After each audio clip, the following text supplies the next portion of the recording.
ఈ పూట నేను మీతో చెప్పాలనుకున్న దేవుని మాటలు, దేవుడు మీకు అనుగ్రహించే ఒక వాగ్దానం ఏంటి అనంటే, ఇర్మియా గ్రంథం 42వ అధ్యాయం.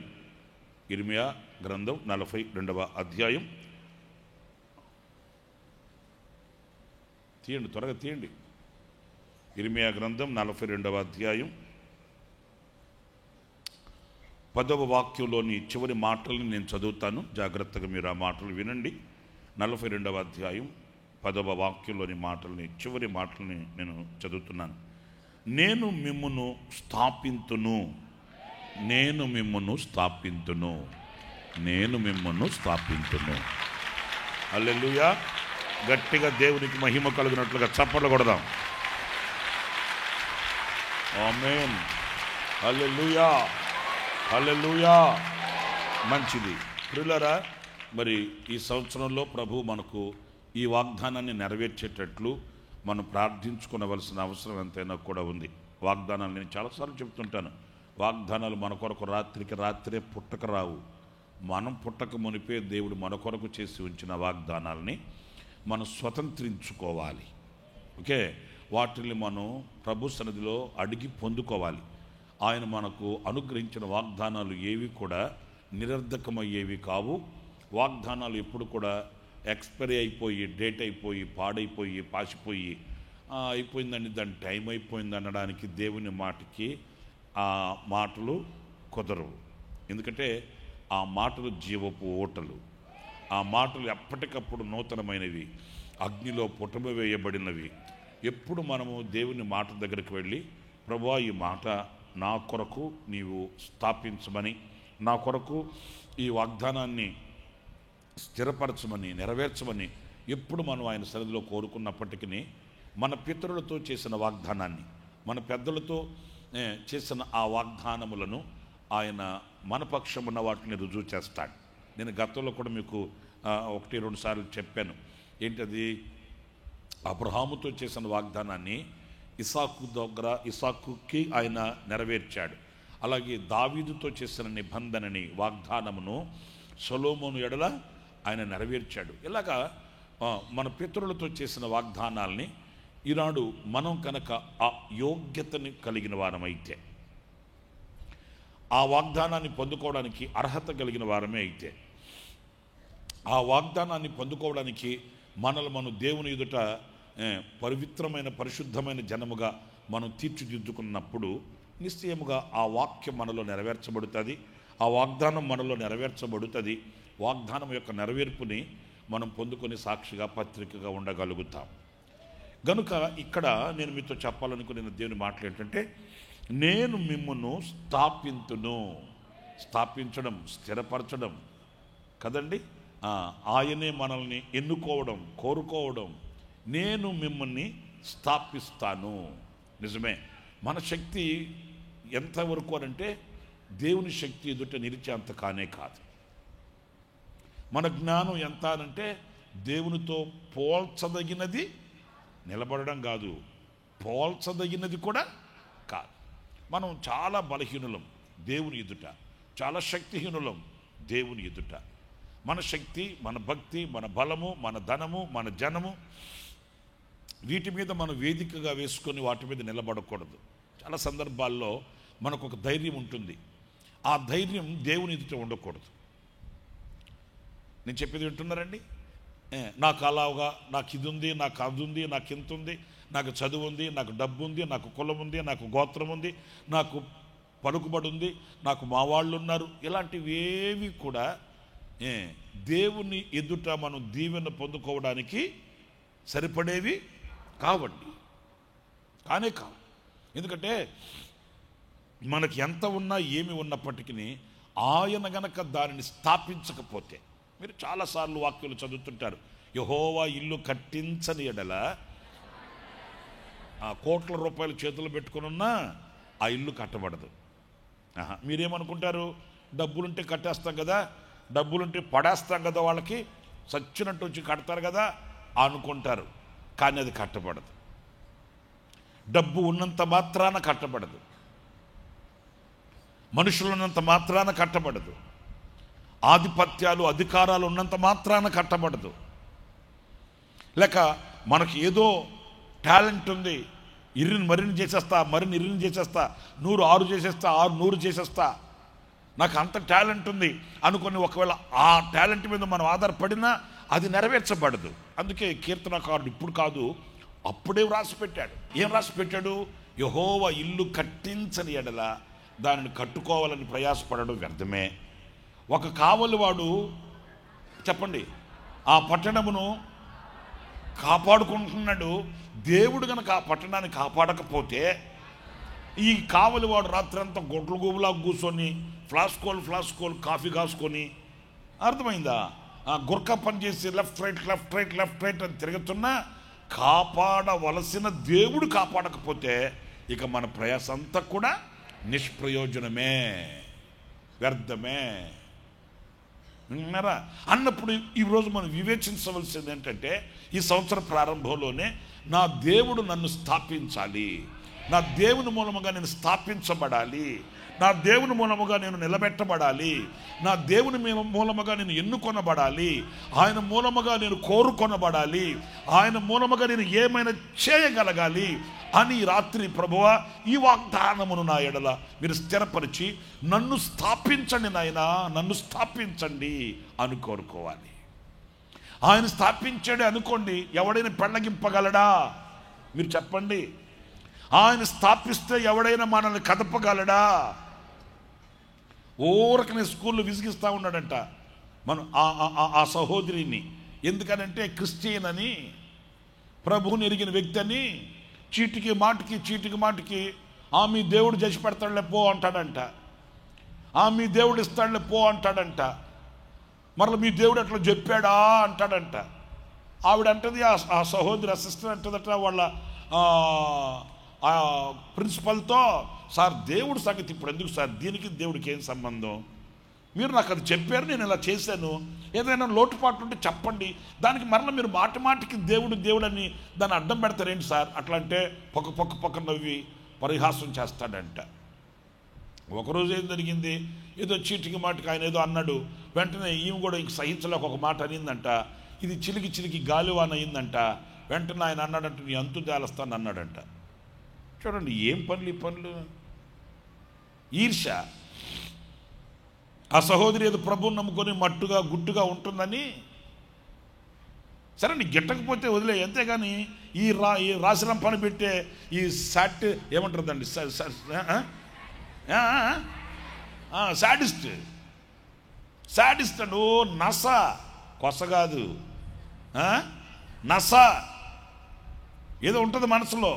సరే ఆ రోజు ఏం జరిగింది, ఆమెకు కూడా కోపం వచ్చినట్టుంది. ఎప్పుడైతే ప్రిన్సిపల్ గారు నీ అంతు తేలస్తాను అన్నాడు, ఏమనిందంటే నీ అంతు కూడా తేలస్తా అనిందండి. అనడానికి అనేసింది కానీ తర్వాత ఉంది వ్యవహారం. ఇక ఇంటికి వెళ్ళిపోయింది, గడగడ ఉడికిపోయింది. అమ్మో ఆయన ఇట్లా అనేసినట్టు నేను గొప్పకున ఏంటి రేపు ఏం చేస్తాడో ఏంటో, మూర్ఖుడు క్రూరుడు, మామూలుగానే ఇంత నసోడు, ఇంకా రేపటి రోజు నేను వెళితే ఏంటని భయపడిపోయి స్కూల్కి వెళ్ళకుండా ఆగిపోయిందంట. మీకు ఒక చిన్న విషయం చెప్తాను.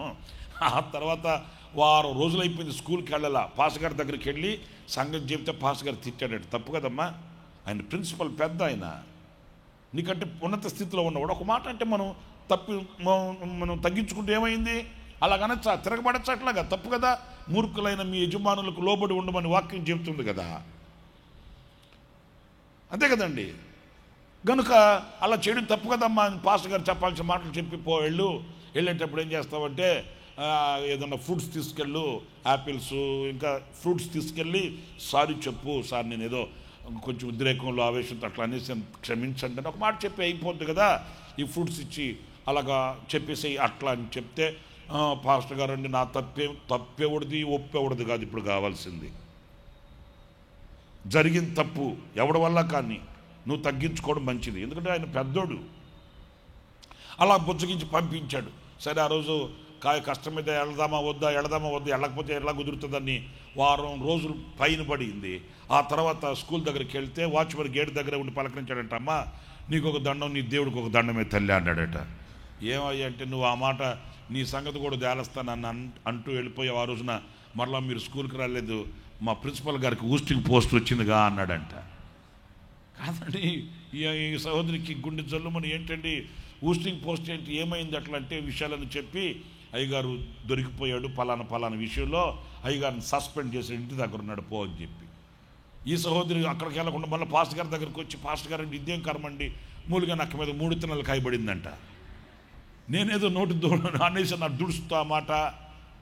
ఇప్పుడేమో ఆయనకు ఉద్యోగం పోయిందంట, సస్పెండ్ చేసి అదంట ఇదంట. ఆయన ఏమనుకుంటాడో ఏంటో అంటే, పాస్టర్ గారు అన్నట్టు మరి జరిగింది ఇట్లా జరిగింది, తప్పదు కదా, ఆయన ఇల్లు ఎక్కడో ఎత్తుక్కొని వెళ్ళి సారీ చెప్పేస్తారు, ఎందుకు వచ్చిన గొడవ నీకు అని. విచిత్రమైన సంగతి చెప్పిన, ఆ సహోదరి కవర్లో ఫ్రూట్స్ తీసుకొని ఆ ప్రిన్సిపల్ గారు ఇల్లు ఎత్తుక్కుంటూ వెళితే వరండాలో కూర్చో ఉన్నాడంట. ఈ వెళ్ళగానే ఆయన లేచి నిలబడి అన్నాడంట, నీకు ఒక దండం, నీ చర్చికి ఒక దండం, నీ పాస్టర్కి ఒక దండం, నీ దేవుడికి 4 దండాలు అన్నాడట. మరి అంతే కదా. ఏం అయ్యా నేను సారీ సార్ నేను ఇట్లా అనేసినట్లు అంటే, నీవేం సారీ చెప్పాల్సిన అవసరం లేదమ్మా, నేనే చెప్పాలి నీకు సారీ. అనవసరంగా నీతో పెట్టుకున్నాను, పెట్టుకోక అని ఎంత జాలస్తాను, నన్ను ఆ దేవుడు నా ఎంత తేల్చాడు. మీకు అర్థమవుతుందండి ప్రియమైన దేవుని బిడ్డలారా. దేవుని వాక్యం ఎప్పుడు కూడా వ్యర్థం కానే కాదు. దేవుని వాక్యం ఎప్పుడు కూడా శక్తిహీనంగా నిలిచి ఉండదండి. దేవుని వాక్యం ఎప్పుడు కూడా మనకు ఒక ఘన విజయాన్ని ఇస్తుంది. ఒకవేళ దేవుడు మనల్ని స్థాపిస్తే, నేను చెప్పే మాట వినాలి, దేవుడు మనల్ని స్థిరపరిస్తే, దేవుడు మనల్ని కడితే ఇంకెవడైనా కదపగలడా? ఇంకెవడైనా కుదపగలడా? మనల్ని ఎవడైనా ఇంకా పీకేయగలడా? పెళ్ళగించగలడా?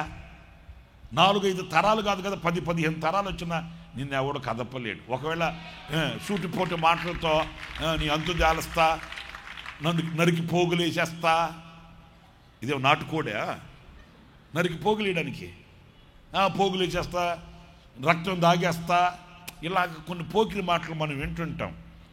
అర్థమవుతుందండి. ఇంకా 5-6 సంవత్సరాల్లో ఒక్కడు క్రైస్తవులు లేకుండా చేసేస్తా, క్రైస్తవుల్ని మట్టి చేసేస్తా, క్రైస్తవుల్ని నేలగలిపేస్తా, క్రైస్తవుడు అనే పేరే లేకుండా చేస్తా అని అన్నాడంట. ఎవరు? హిట్లరు. అర్థమవుతుందా? ఇంకా కొంతమంది ఇలాగ విరుచుకుపడ్డ వాళ్ళు కాలగమనంలో కలిసిపోయారు, చరిత్ర పుటంలో వాళ్ళు నిర్జీవమైపోయారు. అలాగ లేచిన దేశాల మీద సముద్రాలు పొంగి పొర్లాయి, రాజ్యాలు రాళ్లపాలైపోయాయి. చరిత్ర పుటంలో ఇప్పటికీ శకపురుషుడై యేసుక్రీస్తు కొనియాడబడుతున్నాడు. హల్లెలూయా. ఆయనకు విరోధముగా రూపించబడిన ఏ ఆయుధమే కానీ, ఆయనకు విరోధముగా, ఆయన పిల్లలకు విరోధంగా, ఆయన సంఘానికి విరోధముగా, ఆయన సమాజానికి విరోధంగా లేచిన ఏది వర్ధిల్లి వికసించి ప్రకాశించి పరిమళించినట్లు చరిత్రలో లేదు. దీపం ఆరిపోద్ది. చరిత్ర తల్లకిందులు చేస్తాడు ఆయన. ఇక మనల్ని కథపై శక్తి ఎవరికి దేనికి లేదండి. బైబిల్ అనేది ఈ భూతళ మీద లేకుండా చేసేస్తానని ఒక ఆయన విర్రవీగాడంట. చరిత్రలు ఎన్ని, బైబిల్ అనేది లేకుండా చరిత్రలో భూతళ మీద బైబిల్ అనేది పదం కనబడకుండా నేను చేసేస్తానని విర్రవీగితే ఆఖరికి ఏమైందో తెలుసా? ఆయన ఇంట్లోనే బైబిల్ అచ్చు ముద్ర పెట్టేటట్లు దేవుడు చేశాడంటండి. హల్లెలూయా. బైబిల్ ఎక్కడ ప్రింట్ అవుతుంది? ఏ వ్యక్తి అయితే భూతల మీద బైబిల్ అనేది లేకుండా చేసేస్తానని విర్రవీగాడో అతని ఇంట్లోనే. నేను అనేది ఏంటంటే, ఆయన స్థాపిస్తే దానిని పెళ్ళగించగలిగిన వాడు ఎవడు కూడా లేడు. ఆయన స్థాపిస్తే దాన్ని కదపగలిగిన శక్తి ఎవడికి కూడా. మరి అలాంటప్పుడు ఈ నెల ప్రభు మనకు చేయవలసిన వాగ్దానం ఏంటంటే, నేను మిమ్మల్ని స్థాపిస్తాను అన్నాడు. ఆమేన్. మీరు అందరూ కూడా ఏ విషయాలలో ఇప్పటి వరకు వినండి, ఏ విషయాలలో ఇప్పటి వరకు కదులుతూ వచ్చారో, ఏ విషయాలలో ఇంతవరకు అటు ఇటు జారుతూ వచ్చారో, ఏ విషయాలలో ఒకవేళ అటు ఇటు పీకి వేయబడి పెరికి వేయబడి కదల్చబడి స్థిరం లేకుండా అలజడి పాలయ్యి అల్లాడిపోతూ తల్లడిల్లిపోతూ కన్నీళ్ళమైపోయి అలాగ బ్రతుకుతూ వచ్చారో, ఈ మాసంలో మీరు గట్టిగా మీరు విశ్వసించి ప్రార్థన చేసుకోండి. నాయనా, నన్ను నీవు స్థాపించాలి, నీవు నన్ను స్థిరపరచాలి, నీవు నన్ను నాటాలి, నీవు నన్ను దీవించాలని కోరుకోండి. నిశ్చయముగా నా దేవుడు మిమ్మల్ని స్థాపించునుగాక. ఎలా స్థాపిస్తాడు అనేది ఒక 2-3 రెఫరెన్స్లు, 2-3 మాటలు నేను మీకు చూపించి ముగిస్తాను. ఎలా స్థాపిస్తాడు, ఆయన స్థాపించినవి ఎలా ఉన్నాయి అని లేఖనాల్లో మనం చదివితే, పరిశుద్ధ గ్రంథంలో ఒక చక్కటి మాట 119వ కీర్తనలో మీరు చూస్తారు. 119వ కీర్తన 90వ వాక్యంలో మనం చూసినప్పుడు, చదివినప్పుడు అందులో ఉన్న మాటను చూడండి. నీ విశ్వాస్యత తరతరములుండును. నీవు భూమిని స్థాపించితివి. వినండి, నీవు భూమిని స్థాపించితివి, అది స్థిరముగానున్నది. కొట్టను గట్టిగా చప్పట్లు ప్రభుకి. హల్లెలూయా, హల్లెలూయా. ఆయన భూమిని స్థాపించాడంట. భూమి ఎలా ఉందంట? అందరు చెప్పండి, ఎలా ఉందంట? ఎప్పుడన్నా భూమి అలిగింటికి వెళ్ళిందా? మీరు వెళ్ళారేమో కానీ. ఇప్పుడన్నా భూమి అబ్బో నాకు చాలా భారం అయిపోతుంది బాబోయ్, నా వల్ల కాదు, ఈ మూర్ఖుల్ని నేనెక్కడ భరించేది, ఈ తాగుబోతోడు నేనెక్కడ భరించేది, ఈ తిరుగుబోతు, ఈ తింటుబోతు, ఈ పోతుల్ని నేనెక్కడ భరించేది, నా వల్ల కాదు, నా వల్ల కాదు, నేను వెళ్ళిపోయి చెప్పేస్తా ఆయనకి, నా వల్ల కాదు బాబు, నన్ను తప్పించని అడుగుతామని ఎప్పుడన్నా గనక భూమి తన చోటుకు వెళ్ళిపోయినట్లుగా, మరొక చోటుకు వెళ్ళిపోయినట్లుగా మనకు తెలుసండి?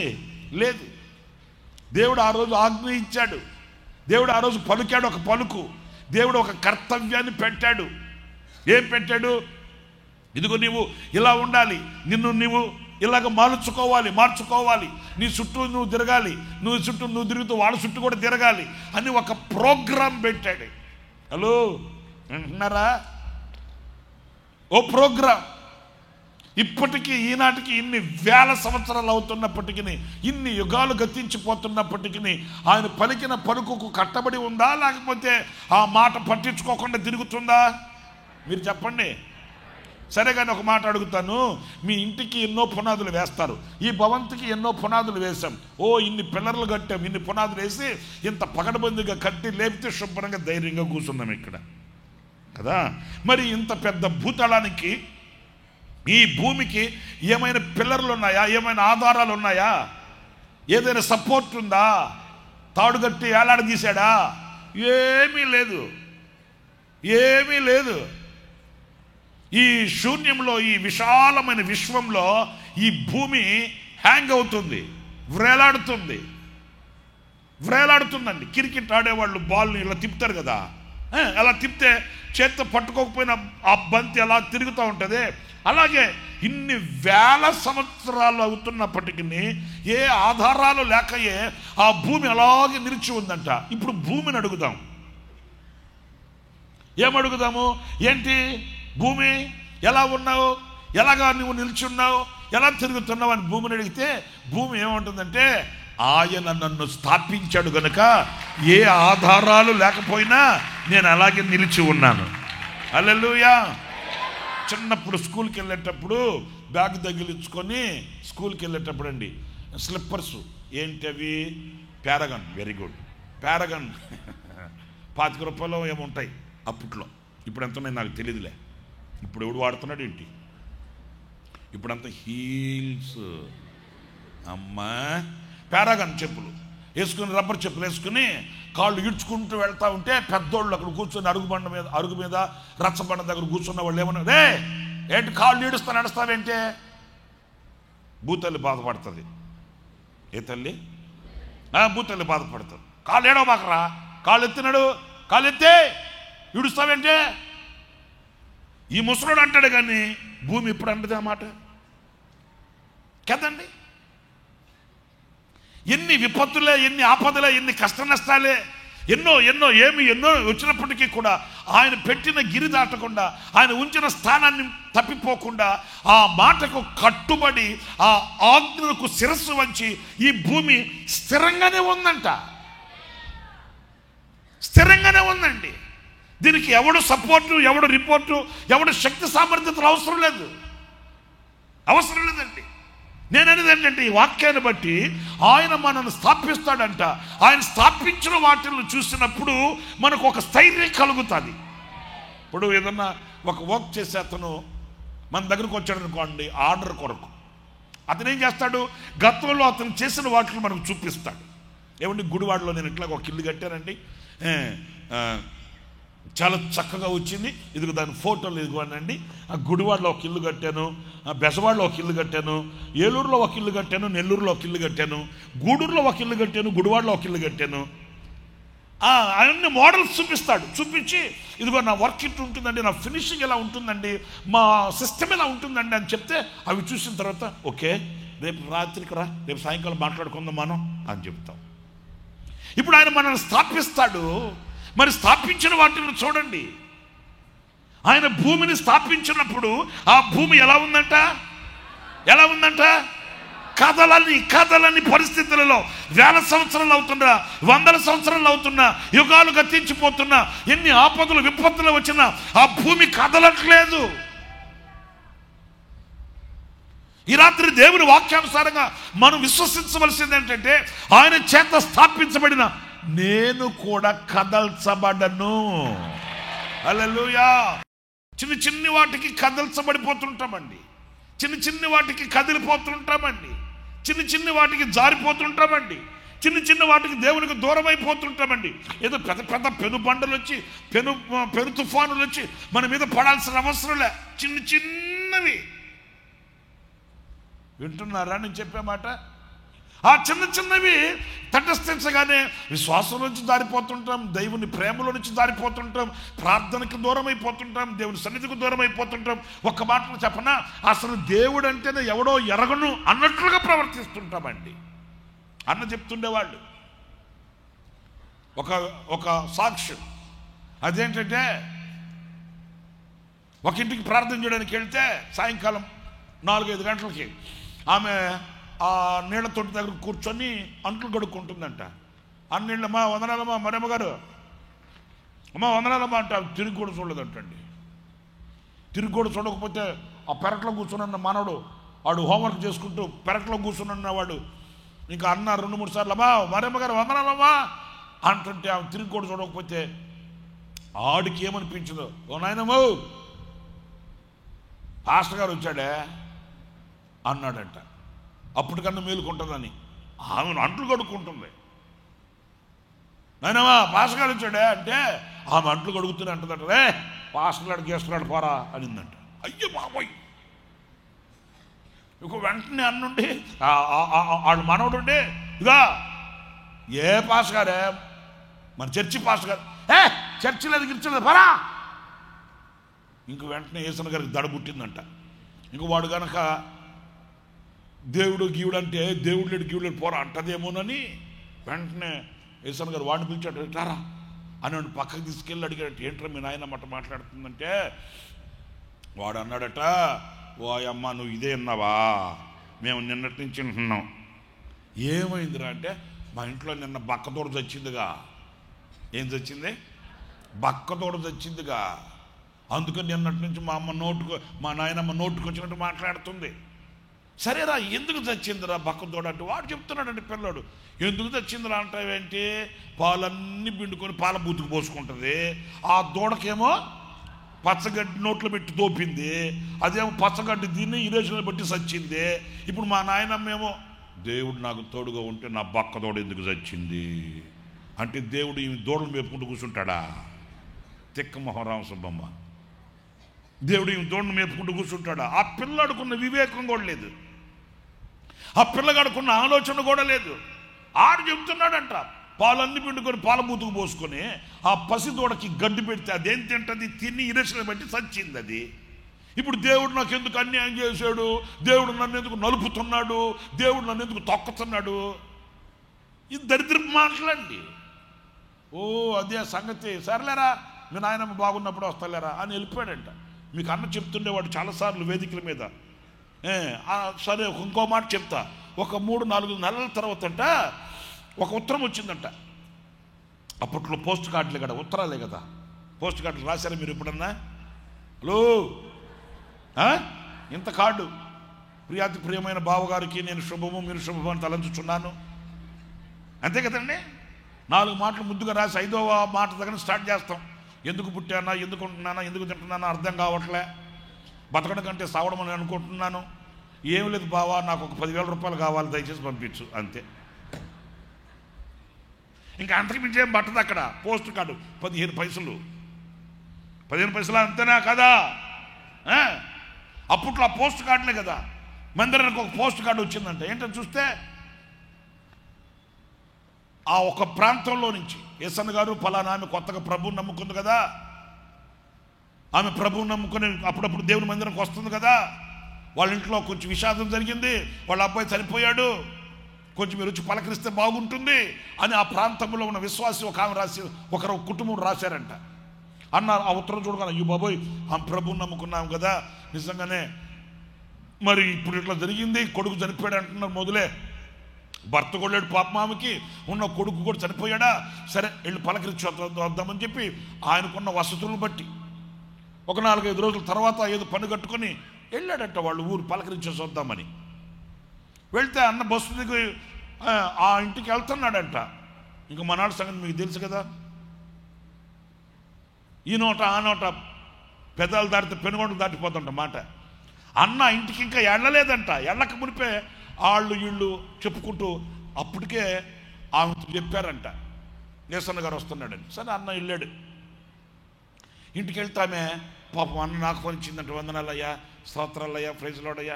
ఓకే అమ్మా బాగున్నారా అంటే, నాయన రా నాయన, ఈ పేదరాలు గుర్తుపెట్టుకున్నావా స్వామి అని ఇదని మాట్లాడుతుందంట.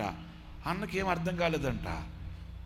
వాళ్ళేమో నాకు ఉత్తరం ఈమె కొడుకు చచ్చిపోయారని రాశారు కదా, మరి కొడుకు చచ్చిపోయిన ఎట్టుంటుంది అసలు వాస్తవంగా చూడగానే, ఓయమ్మా, ఓ నాయనా, ఓయ్యా, మాయయ్యా, ఓయమ్మా అనరండి మొన్నాళ్ళు. ఇల్లు వాకిలు ఒకటి చేయరా, ఊరు వాడు ఒకటి చేసిరా, నింగనేలు ఒకటి చేసిరా, ఏంటి అక్కడ చూస్తారేంటి ఏమి ఎరగనున్నట్లాగా. అయ్యా బాబా, మీరు ఇప్పుడు కిందకి వెళ్ళేసరికి మీ చెప్పులు కనబడకపోతే చాలు, ఇండియా పాకిస్తాన్ యుద్ధం ఇక్కడ జరిగిపోద్ది. ఏది తెగిపోయిన పాసిపోయినా దరిద్రపు చెప్పులు ఉన్నా ఆ చెప్పులు కనబడకపోతేనే మీరు ఇంత యుద్ధం చేస్తారే. ఆమెమో సరదాగా మాట్లాడుతుంటే, సంతోషంగా మాట్లాడుతుంటే అన్నకి డౌట్ వచ్చిందంట. భూలక్ష్మి అంటే ఈ ఊర్లో ఎంతమంది లేరేంటి, ఎవరో భూలక్ష్మి కొడుకు చచ్చిపోయింటే ఏమనుకున్నాను నేను, వీళ్ళు రాయడం కూడా ఇట్లా దరిద్రం ఇవి కాదు. ఆ మామూలుగానే మాట్లాడుతుందంట. సరే ఇప్పుడు ఆమె మామూలుగా మాట్లాడుతుంటే అన్నకయ్య అన్నే, ఏమ్మా మీ అబ్బాయి ఏమైనా చనిపోయాడు అని ఎట్ట అడుగుతాడేంటి, జ్ఞానం లేకుండా అడగకూడదు కదా అని. ఇంకా అన్న కూడా కాదులే, ఇదేదో మిస్ అయినట్టుంది, మంది కాదు ఈమెది కాదు ఈ వ్యవహారం, నేను ఈమెను అనుకున్నాను, నేను ఆమె ఎవరో అనుకుని అయిపోయింది. ఇంచుమించు అర్ధగంట 30 గంట మాట్లాడిన అయిపోయిన తర్వాత చిన్న ప్రార్థన చేసి వెళ్తానమ్మా అన్నాడంట.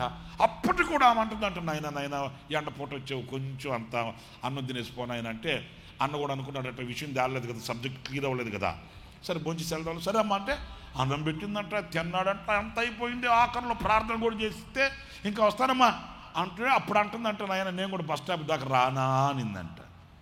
సరే రామ్మా అంటే వెళ్దామంటే అప్పుడు ఇంట్లోకి బయటకు వచ్చేటప్పుడు మెల్లగా అప్పుడు అంటుందంటండి, నాయన నీకు ఈ సంగతి తెలుసా. ఏంటమ్మా, అదే నా కొడుకున్నాడేవాడు లారీ డ్రైవరు అటు చచ్చిపోయాడయ్యా యాక్సిడెంట్లో. అప్పుడు అన్న ఆగి, ఏం మాట్లాడుతున్నావమ్మా నువ్వు, నాకు ఆ సంగతి తెలిసే వచ్చాను నేను, నువ్వేమో మామూలుగా మాట్లాడుతుంటివి, సావా విషయాలు అడుగుతుంటివి, వాకింగ్ గురించి మాట్లాడుతుంటివి, నీ దగ్గర ఆ పోలికలు ఆ ఛాయలేం కనబడకపోయా నాకు, నేను ఏం అడిగేదేంటి, కాదమ్మా కొడుకు చచ్చిపోతే ఇట్లా ఉన్నావేంటి అట్లా అంటే, వెంటనే ఆమెనిందంట, నాయన వాడు తాగుబోతాడు, ఎన్నిసార్లు కాళ్ళు పట్టుకుని బతులాడా, ఒగ్గు పట్టుకుని బతులాడా, ప్రార్థన చేశా, ఎన్ని చెప్పినా ఆడు మారలా. వాక్యం ఏమని చెప్తుందయ్యా, ఎన్నిసార్లు గద్దించిన నువ్వు లోబడిన వానికి మరి తిరుగు లేకుండా హఠాత్తుగా నాశనం వచ్చిందని లేఖనంలో రాస్తుంది కదయ్యా, అదే జరిగింది. దానికి నేనెందుకు ఏడ్చి కన్నీళ్ళు పెట్టి పెడబొబ్బులు పెట్టాలి, దానికి నేనెందుకు దేవుని నిందించాలి.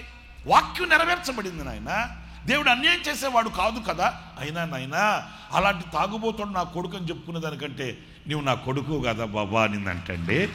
అన్న చెప్పేవాడండి, ఏసన్న గారు చెప్పేవాడు వేదికల మీద, అసలు అన్నకైతే అక్కడే గిర్రముని కళ్ళు నీళ్ళు తిరిగాయంటండి. వెంటనే అన్నాడట, అవునమ్మా నేను కొడుకున్నానమ్మా అంటే, అవును ఆయన ఇంతమంది ప్రజలకు ఆశీర్వాదకరంగా సేవ చేస్తున్నావు, నీవు నా కొడుకు అని చెప్పుకోవడానికి నాకు ఎంత సంతోషం. అటు తాగుబోతాడు, వాడి పట్ల వాక్యం నెరవేర్చబడింది, నేను ఎందుకు కన్నీళ్ళు పెట్టాలి, దేవుడు నాకు అన్యాయం చేశాడని ఎందుకు అన్నాను నేను. అప్పుడు యేసన్న గారు అనుకున్నాడట, అరే బక్కదోడు చచ్చిపోయిన మరమ్మ ఏమనింది, పాస్టర్ లేడు, గేస్టర్ లేడు, చర్చి లేదు, బక్కదోడు చచ్చిపోయిన మరమ్మ, మరి సాయంత్రం కొడుకు చచ్చిపోయిన భూలక్ష్మి ఏమంటుంది ఇక్కడ,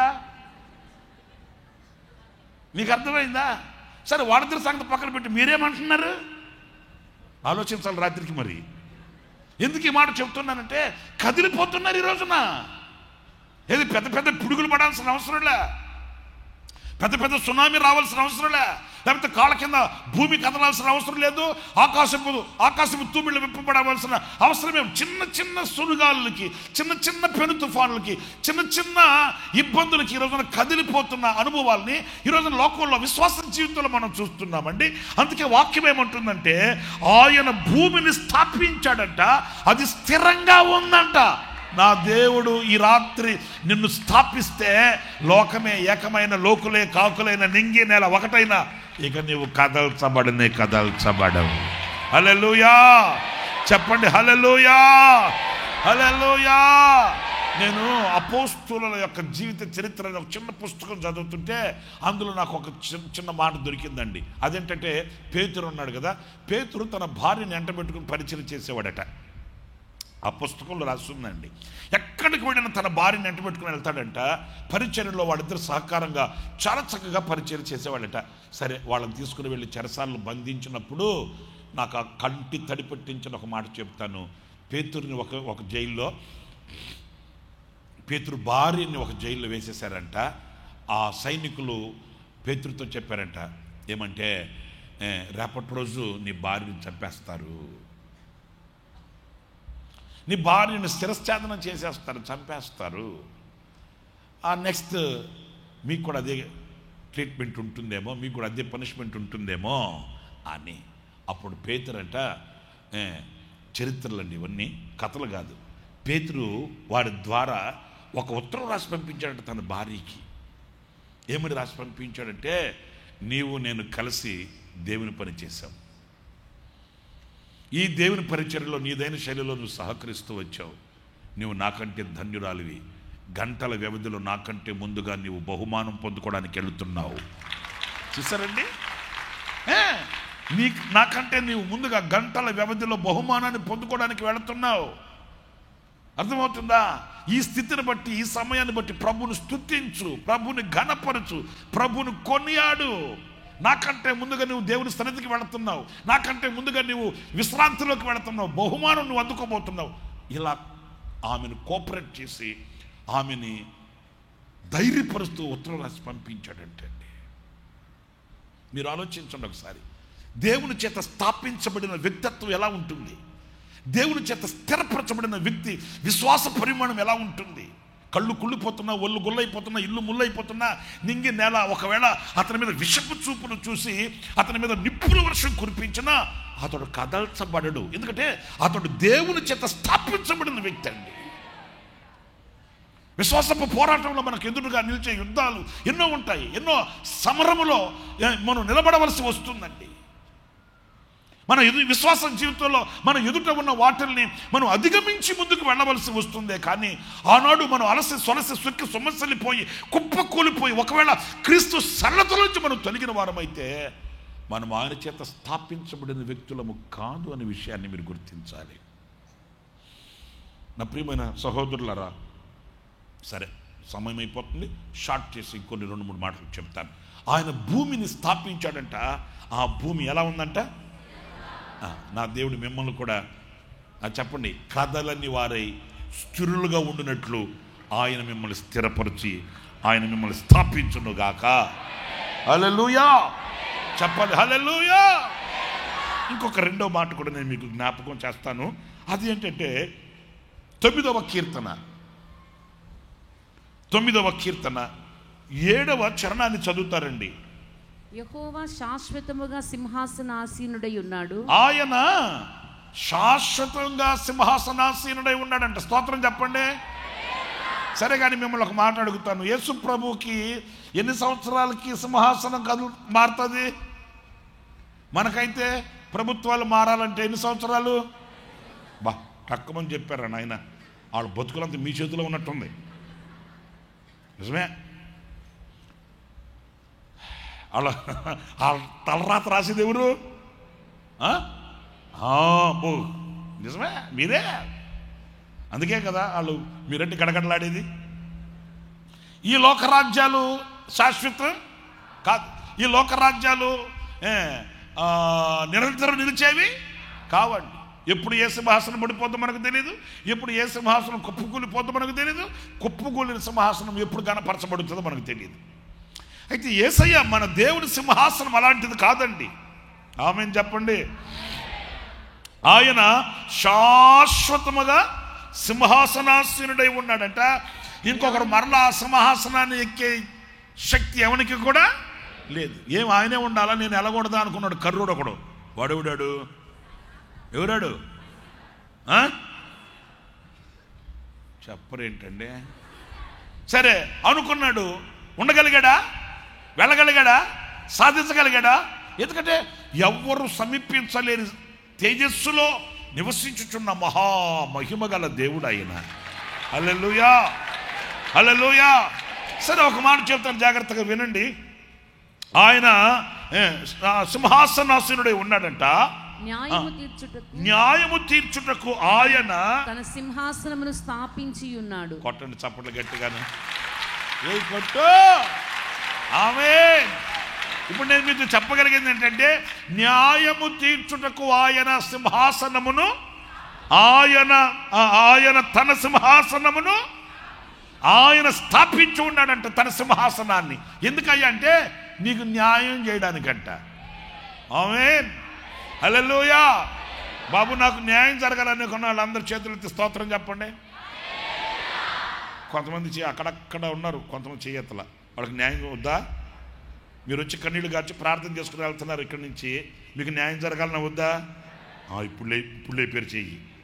ఇందాక అర్థమై చావాల, 4th డైమెన్షన్లో ఉన్నాడేమో. దేవుని స్తోత్రం, హల్లెలూయా. న్యాయం జరగాలన్నా లేదా? మీరు మాట్లాడినా, కన్నీళ్ళ కార్చినా, మీరు విన్నపమే చేసుకున్నా, విజ్ఞాపనే చేసుకున్నా, ఒకవేళ మీ హృదయంలో ఉన్న గోడానికి చెప్పుకున్నా, వెంటనే ఆయన మీకు న్యాయం చేయాలి. అయితే ఇక్కడ మీరు గమనించవలసింది, ఆయన తన సింహాసనాన్ని స్థాపించి ఉన్నాడంట. ఎలాంటి సింహాసనం అయ్యా ఇదనంటే, తరతరములుండు నిత్యము ఉండే శాశ్వతమైన సింహాసనం. ఇప్పుడు ఒక మాట చెప్తాను, మనల్ని కొన్న వాళ్ళు ఉంటారు. మరలా చెప్తూ వినాలి. మనల్ని కొన్న వాళ్ళు ఉంటారు. వాళ్ళు మనకు శాశ్వత కాలం న్యాయం చేస్తారా? మీరు చెప్పండి. కొంతమంది అయితే గొప్ప భక్తులు ఉంటారు, కొంతమంది వాళ్ళైతే డుమ్ని మెడలో తాళి కట్టించి పెళ్లి చేసేయమంటారు తెలుసా? రేయ్ నీ బతుకు నువ్వు బతుకుపో. కాదు మమ్మీ, పెళ్ళి 2 నెలలే కదా అంట. అంతే, నీ బతుకు నువ్వు బతుకుపో. ఇదిగో ఉప్పు, పప్పు, నిప్పు, 4 డేక్షాలు, 4 పాత్రలు తీసుకుని నీ బతుకు నువ్వు బతుకు. ఏమి నీ తర్వాత మళ్ళీ పిల్లలు ఉన్నారు కదా, వాళ్ళందరికీ మేము చేసి పెట్టాల్సిన అవసరం లేదా?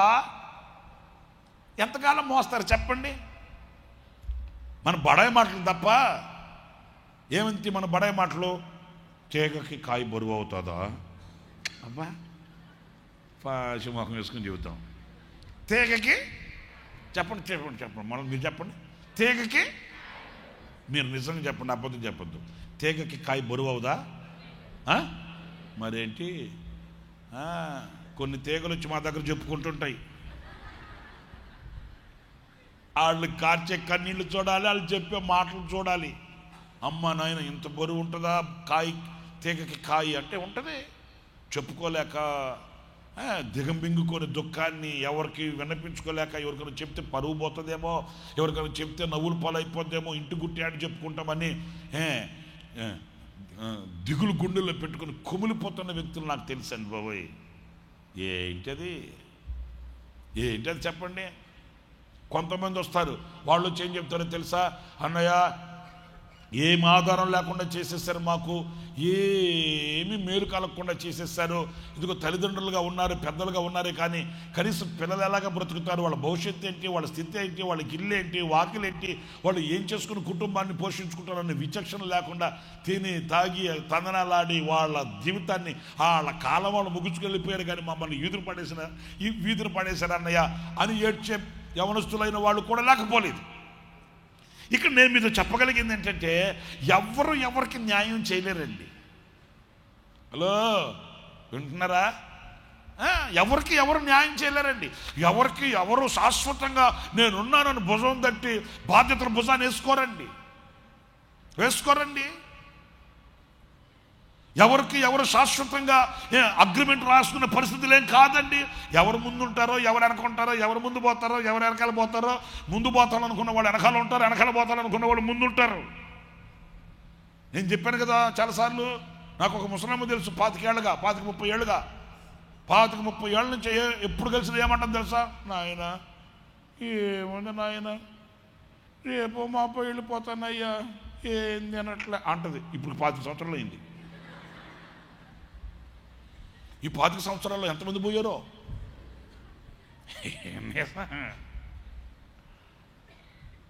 ఆరోగ్యంగా ఉన్నారు, క్షేమంగా ఉన్నారు. గుండ్రాయిలాగా సున్నుండ్లు తిని నూనెగారే మోకంతో ఉన్నాడు, గుట్టకం తెచ్చాడు.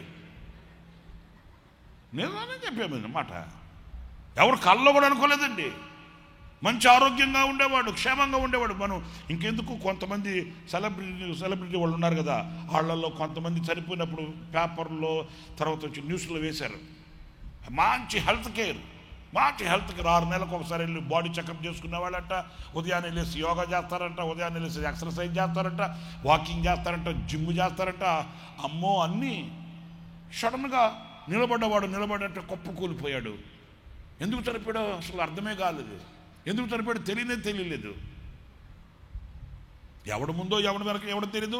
ఒక మాట నేను మీతో చెప్పాలనుకుంది, ఎవడికి ఎవడో న్యాయం చేయలేడండి. ఎవడికి ఎవడో న్యాయం చేయలేదు. మీరు కూడా ఒకటి నిర్ధారణకు వచ్చేయాలి. మీ పిల్లలకి మీరు చెప్పుకోగలగాలి. ఏమని, నాయన మీరు మా మీద ఆధారపడి మేమేదో చేసేస్తాం, మేమేదో ఇచ్చేస్తాం, మేమేదో మీకు అంటుంటాం అని అనుకోవద్దురా. దేవుడా, మీకు దేవుని సింహాసనం ఒకటి ఉన్నది. స్తోత్రం కలుగునుగాక. హల్లెలూయా. మీకు న్యాయం చేసే సింహాసనం ఒకటి ఉన్నది. దేవునికి స్తోత్రం కలుగుగాక. మీకు మంచి భవిష్యత్తును చూపగలిగిన సింహాసనం ఒకటి ఉన్నది. అక్కడి నుంచి మీకు న్యాయం జరగాలి, అక్కడి నుంచి మీకు దీవెన రావాలి, అక్కడి నుంచి చల్లని చూపు చూడాలి, అక్కడి నుంచి నా దేవుడు వాక్కు పంపాలి. అదిగో నీ కొరకు స్థాపించబడి ఉన్న సింహాసనం అది కదిలేది కాదు. నీ కొరకు స్థాపించబడిన సింహాసనం ఎప్పుడు నీకు వెన్ను చూపేది కాదు. నీ కొరకు స్థాపించిన సింహాసనం ఎప్పుడు నీకు అన్యాయం చేసేది కాదు. అది సదాకాలం నిలుచు సింహాసనం. ఆ సింహాసనాన్ని కదపగలిగిన శక్తి ఈ సృష్టిలో దేనికి కూడా లేనే లేదు. ఆ సింహాసనాన్ని ఆయన స్థాపించాడు. హల్లెలూయా, హల్లెలూయా. యేసుక్రీస్తు కూడా ఒక ఉపమానం చెప్పాడండి. ఒక అన్యాయస్తుడైన న్యాయాధిపతి ఉన్నాడు అనుకోండి, అతని దగ్గరికి వెళ్ళి మాటి సిగ్గుమాలి మాటికి అడుగుతుంటే ఆ విధవరాలకి న్యాయం చేస్తాడే. మరి నీతి కలిగిన న్యాయాధిపతి అయిన నేను నీకెందుకు న్యాయం చేయను? హల్లెలూయా. ఇప్పుడు చెప్పండి, ఆయన సింహాసనం స్థాపించాడట. ఆ సింహాసనము ఎప్పుడు దాకా ఉంటుంది చెప్పండి? ఎప్పుడు దాకా ఉంటుంది? 4 సంవత్సరాలా? చెప్పండి. 5 సంవత్సరాలా? లేకపోతే 15 సంవత్సరాలా? లేదు. స్థిరపరచబడిన ఆ సింహాసనము, స్థాపించబడిన ఆ సింహాసనం అది తరతరములుండే సింహాసనం. నిన్ను ఏనాడు ఎప్పుడు చేయబడిన సింహాసనం. నీవు బ్రతుకు దినములన్నిటా న్యాయం నీకు చేసే సింహాసనం అండి. హల్లెలూయా. మీరు ఒకవేళ ఎక్కడ అన్యాయం పాలై ఎవరి దగ్గర అన్యాయాన్ని అనుభవిస్తూ దేవుడు నన్ను మర్చిపోయాడు, దేవుడు నన్ను విడిచిపెట్టేశాడు, దేవుడు నాకు దూరం అయ్యాడు అని వ్యర్థమైన అర్థం లేని మాటలు ఒకవేళ ఎప్పుడైనా ఎక్కడైనా పలుకుంటే క్షమాపణ అడగండి. ఎందుకంటే ప్రభువా, నాకు నీవు న్యాయం చేసే దేవుడివే కానీ అన్యాయం చేసే దేవుడవు. చెప్పండి గట్టిగా, హల్లెలూయా.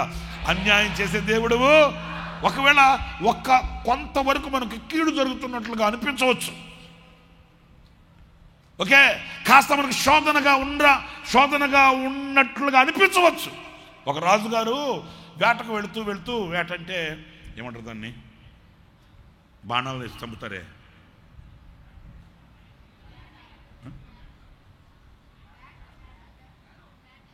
అదేనండి. బాణాలు తీసుకొని చంపడానికి వెళ్తారు కదా, వేటే కదా. కోతులన్నిటికీ మూతులన్నీ ఒకటేనంట. నేను చెప్పిన అదే, మీరు చెప్పిన అదే, దొందే కదా. సరే, రాజుగారు వేటకు వెళ్తారే, మంత్రి రారా అంటే మంత్రి గారు రాజుగారు ఇద్దరు వెళ్ళారండి. సరే, వెళ్ళిన తర్వాత రాజుగారికి అక్కడ బై మిస్టేక్ ఏదో అపాయం జరిగింది.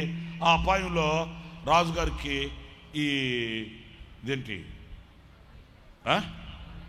బొటన వేలు పోయిందంట. వెంటనే మంత్రి అన్నాడట, రాజా దేవుడు మేలే చేస్తాడే రాజా అంటూ కోపం వచ్చిందంట రాజుగారికి.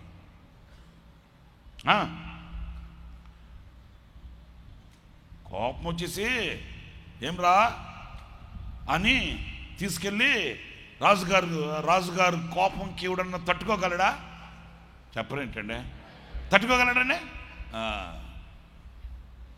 సరే తీసుకెళ్ళి చెరసాల్లో వేసేసాడు. అదే నమ్మ చెప్తున్నానమ్మా, నేను చెప్పింది చెప్తా. చెరసాల్లో వేసేసాడు. సరే ఇంకొక మాట చెప్తానేనండి. తర్వాత రాజుగారులో ఇతన్ని మరలా ఏదో ఒక పొలం దగ్గరికి వెళ్ళి అది తీసుకురా ఏదో పంపించాడంట. పంపిస్తే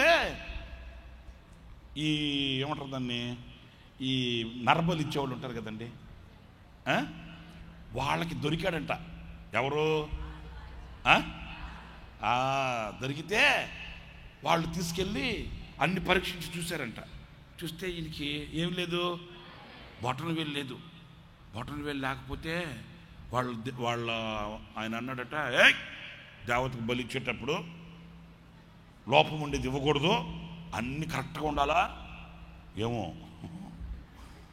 అన్నట్టు. మరి ఏం చేయాలంటే అట్లా అంటే విడిచిపెట్టాయి, లోపం ఉండేదాన్ని ఇవ్వకూడదు అని అప్పుడు ఆ రాజుగారు విడిచిపెట్టేశారంట. తీసుకెళ్ళి వెళ్ళిపోయి నువ్వు ఎట్లా వెళ్ళిపోని. సరే ఈ సంగతి మరలా వచ్చి ఆ బంధించున్నాడు కదా, ఆడితో చెప్పాడంటే మంత్రితో, రే మంత్రి జరిగిందిరా అట్లా అంటే మరలా అన్నాడంటే మంత్రి, రాజుగారు ఏం జరిగినా ఏంట్రా నన్ను తీసుకెళ్ళిపోయేవాళ్ళు నరబలి ఇవ్వడానికి నన్ను బంధించి తీసుకెళ్ళిపోవడం మంచిదంటే, నేను చెప్పిన అది కాదండి, నువ్వు యథావిధిగా మామూలుగా అన్ని చోట్లకు తీసుకుని వెళ్తున్నట్లుగానే ఈసారి కూడా నన్ను బంధించకుండా నన్ను తీసుకెళ్ళుంటే ఏం జరిగి ఉండేది తెలుసా? నాకు అన్ని ఏళ్ళు బాగానే ఉన్నాయి కదా, నిన్ను విడిచిపెట్టి నన్ను వేసి ఉండేవాళ్ళు, ఇప్పటికి అయిపోయిండేవాడిని నేను. నువ్వు నన్ను హింసించడం మంచిదైంది, నువ్వు నన్ను చెరసాల్లో వేయడం మంచిదైంది, నువ్వు నన్ను బంధించడం మంచిదైంది.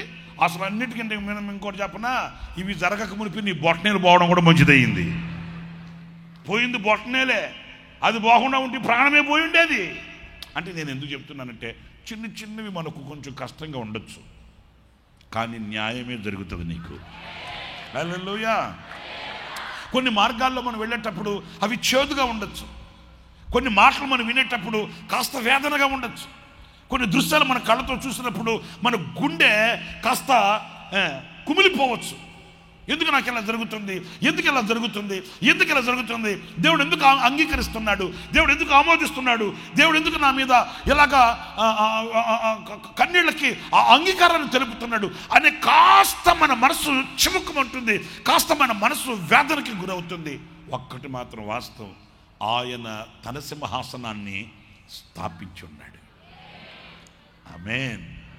ఆ సింహాసనం ఎప్పుడు కూడా దూరం అయ్యేది, దిగిపోయేది కాదు. నీకు న్యాయమే ఎప్పుడు తరతరములు నీవు జీవించినంత కాలం, అంతేకాదు నీ బ్రతుకు దినములన్నిట, అంతేకాదు ఏ క్షణమైన ఇప్పటికీ కూడా ఆ సింహాసనం నీకు మేలే చేస్తుంది, అక్కడి నుంచి నీకు మేలే జరుగుతుంది.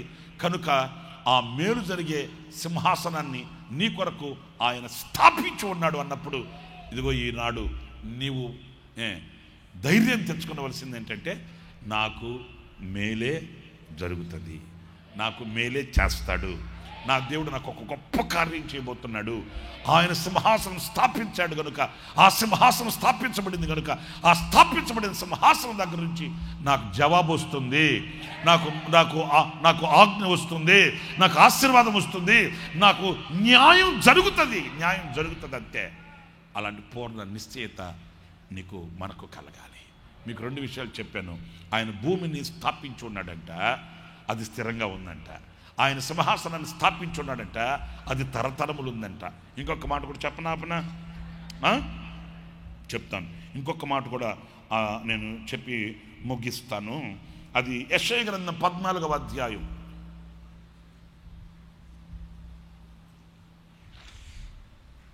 యెషయా గ్రంథం 14వ అధ్యాయం 32వ వాక్యం.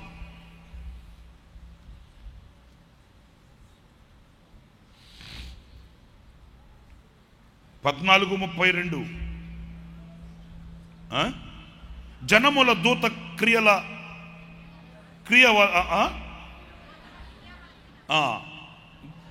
జనముల దూతకియవలసిన ప్రత్యుత్తరం ఏది? యెహోవా సీయోనును స్థాపించి ఉన్నాడు, ఆయన జనులలో శ్రమ నొందిన వారు దాన్ని ఆశ్రయించదు. ఇక్కడ యెహోవా సీయోనును, అందరు చెప్పండి, యెహోవా సీయోనును స్థాపించి ఉన్నాడంట. చప్పట్లు కొట్టాడు గట్టిగాను. Praise the Lord. Hallelujah, hallelujah. యెహోవా సీయోనును స్థాపించి ఉన్నాడంట. ఆమేన్, హల్లెలూయా. ఆయన జనులలో శ్రమ నొందిన వారు దానిని ఆశ్రయింతురు అని చెప్పవలెను. ఆయన జనులలో శ్రమ నొందిన వారు, హల్లెలూయా.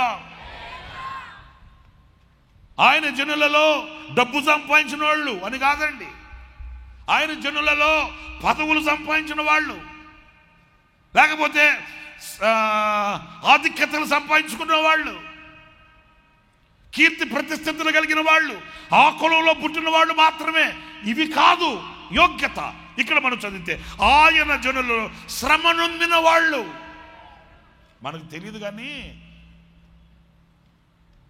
నేను గతంలో కూడా ఒకసారి చెప్పా, విజయం మనకి ఏమి నేర్పదండి. మరలా రిపీట్ చేస్తానన్నమాట. విజయం మనకి ఏమి నేర్పదండి, ఓటమి మనకు ఎంతో నేర్పుతుందండి. నేను చెప్పింది మీకు అర్థమైందా? విజయం ఒక ఆనందం, ఒక సంతోషం, అంతే. ఎనఫ్, ఎండ్, అయిపోయింది. దానికి మించింది అనేది అయిపోయింది. విజయం లాగా కాదు ఓటమి, ఫెయిల్యూర్, ఓటమి మనకి ఎన్నో పాఠాలు నేర్పించి మనల్ని సామర్థ్యత కలిగిన వాళ్ళగా తీర్చిదిద్దుతుంది ఓటమి. దీనిని ఇంకొక విధంగా చెప్తే, శ్రమ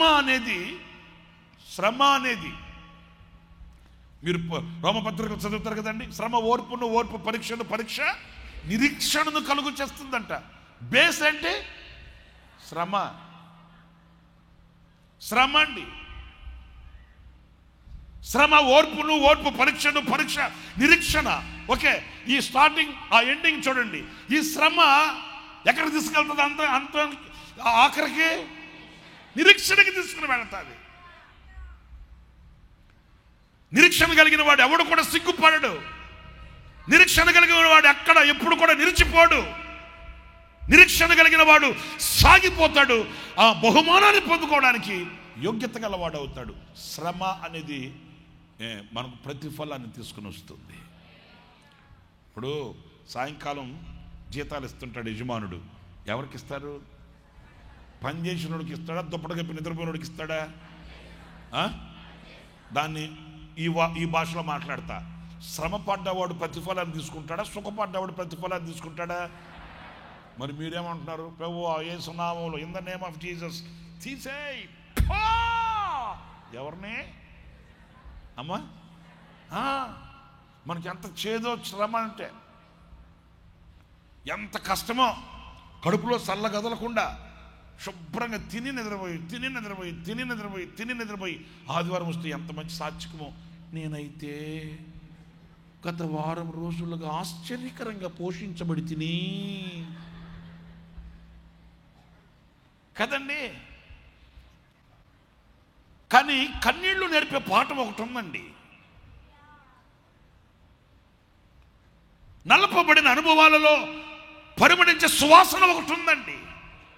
నేను చిన్నప్పుడు, చాలా చిన్న, నాకు బాగా గుర్తు. నేను 1-2 నిమిషాలు చెప్పాను. నేను మా పాస్టర్ గారితో ఒక ఇంటికి వెళ్తే, మా పాస్టర్ గారు మాట్లాడుతూ సరదాగా, ఏం సెంటు కొట్టావు మా ఇంట్లో, బలి వాసనగా ఉందా అన్నాడు. సెంటు కాదు, ఆమె పాపం బిత్తరపోయింది. అన్నా నేను మీతో మాట్లాడుతూనే ఉన్నాను కదా, నేను ఇప్పుడు సెంటు కొట్టాను అన్నా అనింది. వాస్తవం చూస్తే ఆమెకి 2 పిల్లలు ఉన్నారు. వాళ్ళిద్దరు దెబ్బలాడుకొని కొట్లాడుకొని పిల్లలండి. ఆ ఆడపిల్ల పెద్దది, ఆడేమో చిన్నాడు మగపిల్లడు. ఆ అమ్మాయి ఏం చేసింది? ఒక దెబ్బ కొట్టినట్టుంది తమ్ముడిని. ఆడు మగపిల్లాడు కదా, ఆడు ఊరుకుంటాడేంటి? ఆ అమ్మాయిని పట్టుకోవడానికి వాడు పరిగెత్తితే ఈ పిల్ల కొట్టింది ఆవేశం. ఈ ఆడపిల్లలకి ఆలోచించరు. కొట్టడానికి ఏదో కొట్టేసింది. ఇప్పుడు వాడు దాడి చేస్తే తట్టుకోగలదా? ఇంకేం చేసింది? వచ్చేస్తున్నాడు ఇటు కొడతాడు అని చెప్పి పరిగెత్తి ఆ పాప మా పాస్ గారు బండి అక్కడ పెట్టాడు బయట, రాజదూత్ బండి. ఆ బండి చుట్టూ తిప్పుతున్నాడిని,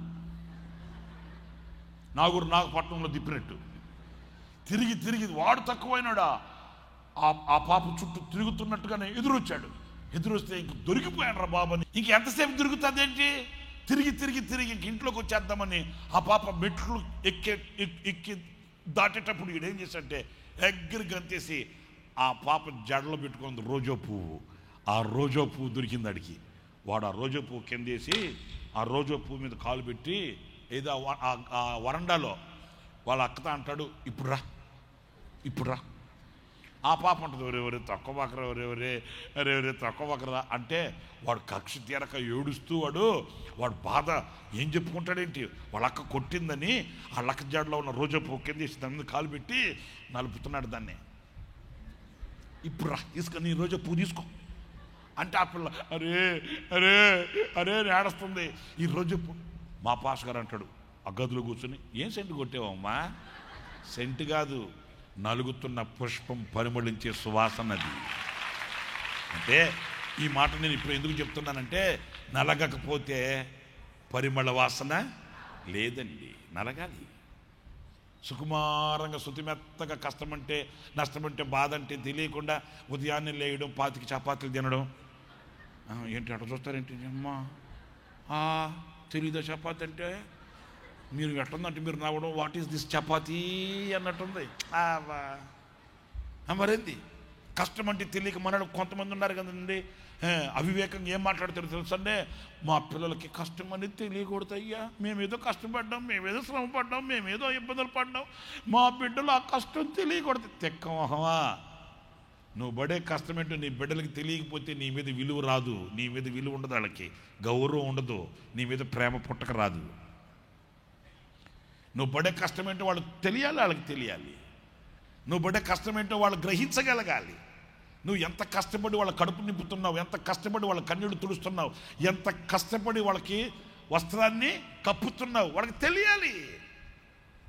అప్పుడే ఒక తండ్రి విలువ తెలిసేది, ఒక తల్లి విలువ తెలిసేది. పడాల్సిన కష్టం నువ్వు పడి తాగి గంజి నువ్వు తాగి వాళ్ళ కడుపు నింపేవనుకో, సిపి జంట బైక్ వేసుకొని మోకాళ్ళ పగలు కొట్టుకొని వస్తాడు. అడికి ఏం తెలుస్తుంది రూపాయి విలువ? అడికి ఏం తెలుస్తుంది తల్లి కన్నిటి విలువ? అడికి ఏం తెలుస్తుంది కన్న తండ్రి కండల కష్టం? ఎలా తెలుస్తుంది ఏంటి? ఎలా తెలుస్తుంది ఏంటి? శ్రమ నేర్పే పాఠాన్ని నేర్చుకోగలగాలి, శ్రమ నడిపించే మార్గంలో నడవగలగాలి, శ్రమ చూపించే గమ్యాన్ని చూడగలగాలి. ఆమేన్, ఆమేన్. ఇదిగో ఇక్కడ ఆయన సియోనును స్థాపించి ఉన్నాడంట.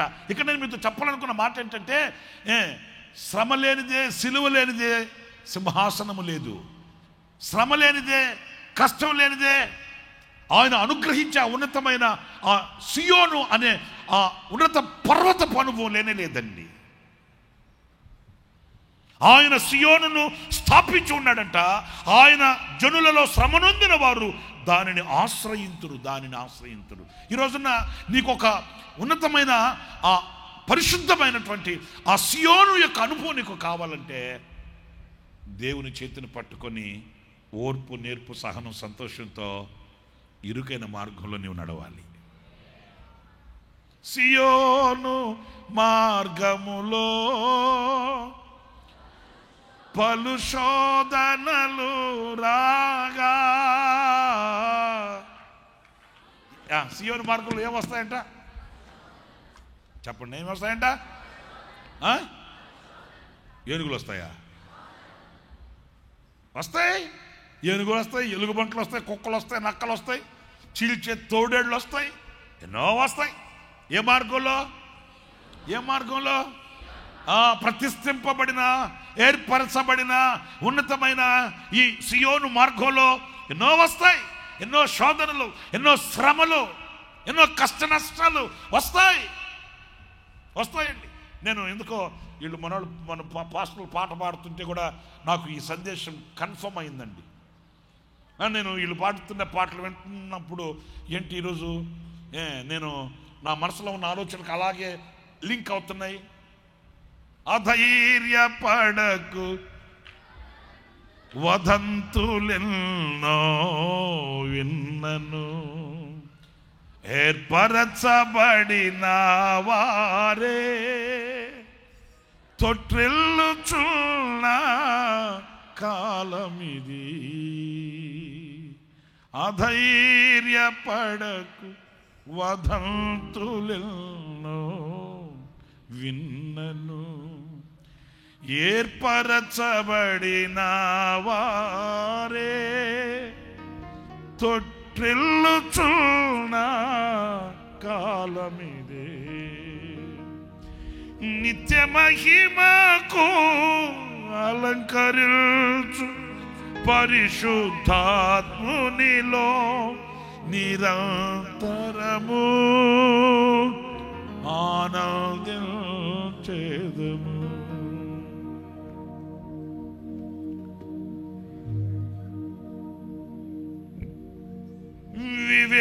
వివేచించుమా భ్రమపరచు ప్రతి ఆత్మను, ఏర్పరచబడిన వారే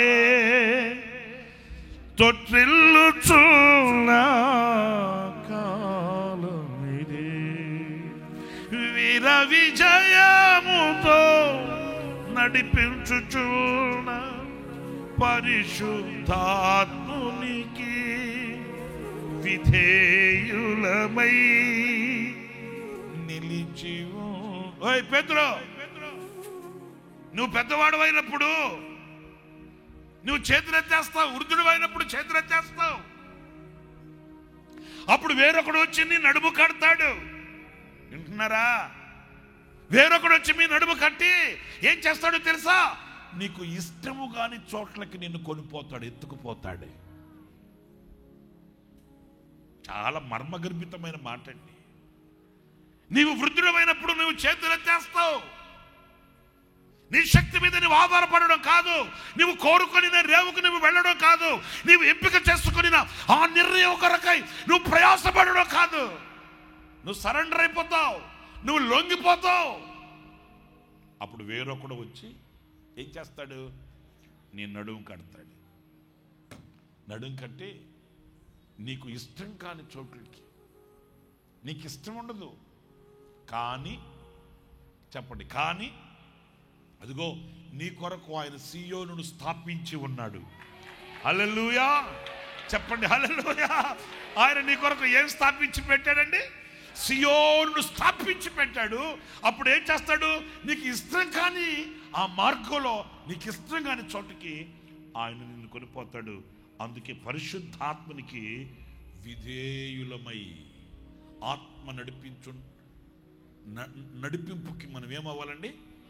అందరు చెప్పండి, ఏమవ్వాలండి? విధేయులం అవ్వాలి. ఆత్మచేత నడిపించబడి వారందరూ ఆయన కుమారుడు. నడిపించబడడం అంటే ఏంటి? ఏదో శనివారం రోజు ప్రార్థనకు వచ్చి చెమటలు పట్టించుకొని, ఆదివారం రోజు కాసేపు నిల్చొని పాట పాడి చెమటలు పట్టించి, అమ్మా నాయనా ఆత్మదేవుడు నాలో ఉన్నాడు, అది మాత్రమే కాదు. పరిశుద్ధాత్ముడు నీ చేతిని పట్టుకుని నడిపించే ప్రతి ఇరుకైన మార్గంలో నీవు సంతోషించగలగాలి. ఆమేన్, హల్లెలూయా. పరిశుద్ధాత్ముడు నిన్ను నడిపించే నీకు ఇష్టం కాని మార్గంలో నీవు ఏం చేయాలి? కష్టం అనుకోకూడదు. కష్టం అనుకోకూడదండి. నాకు బాగా తెలుసండి, కొన్ని పరిస్థితుల్లో మన ఆత్మీయ తండ్రి దైవజనులు యేసన్న గారు చెప్పేవాళ్ళు. ఏమని చెప్పేవాళ్ళు అంటే, అరే దేవుడు అంగీకరించకపోతే ఈ శోధన మనకు కలిగేది. దేవుడు అంగీకరించిన శోధన మనకు కలిగినప్పుడు దాంట్లో మనం సంతోషించాలనే కానీ సణుక్కోకూడదురా. మరీ ముఖ్యంగా ఎందుకు నేను ఒక చిన్న మాట జ్ఞాపకం చేయాలి. ఆఖరి రోజుల్లో ఆయన కళ్ళంతా పచ్చగైపోయి కదల్లేక మెదల్లేక చాలా దయానీకమైన పరిస్థితి అండి. ఒక్కోసారి పక్కపక్క నవ్వి అనేవాడు, రే ఇలా చూసుకుని, ఏసన్నేనా ఎలాగండి, ఈ ఏసన్నేనా అని ఆయన సమర్థించుకునేవాడు. ఒక్క స్పూను ఫీడ్ అంత మెత్తగా చేసి ఒక్క స్పూనే అలా పెడితే ఆ ఒక్క స్పూన్ ఆయనకి ఫుడ్ డైట్. అలాంటి కష్ట పరిస్థితుల్లో ఆయన మమ్మల్ని ధైర్యపరుస్తూ ఆయన ప్రక్కన కూర్చొని ఉన్నాడు, మమ్మల్ని అందరినీ పలకరించేవాడు. రే ఏంటి దిగాలుగా ఉన్నారేంటి, మమ్మల్ని ధైర్యపరుస్తూ అనేవాడు, మీకు కృప కలగాలని ప్రార్థన చేస్తున్నాను, నాకు ఇంత సేవ చేసి ఇంత పరిచయం చేసి నేను చనిపోతున్నాను, నేను భయం నాకు లేనే లేదు, నాకు ఆ భయమే లేదు.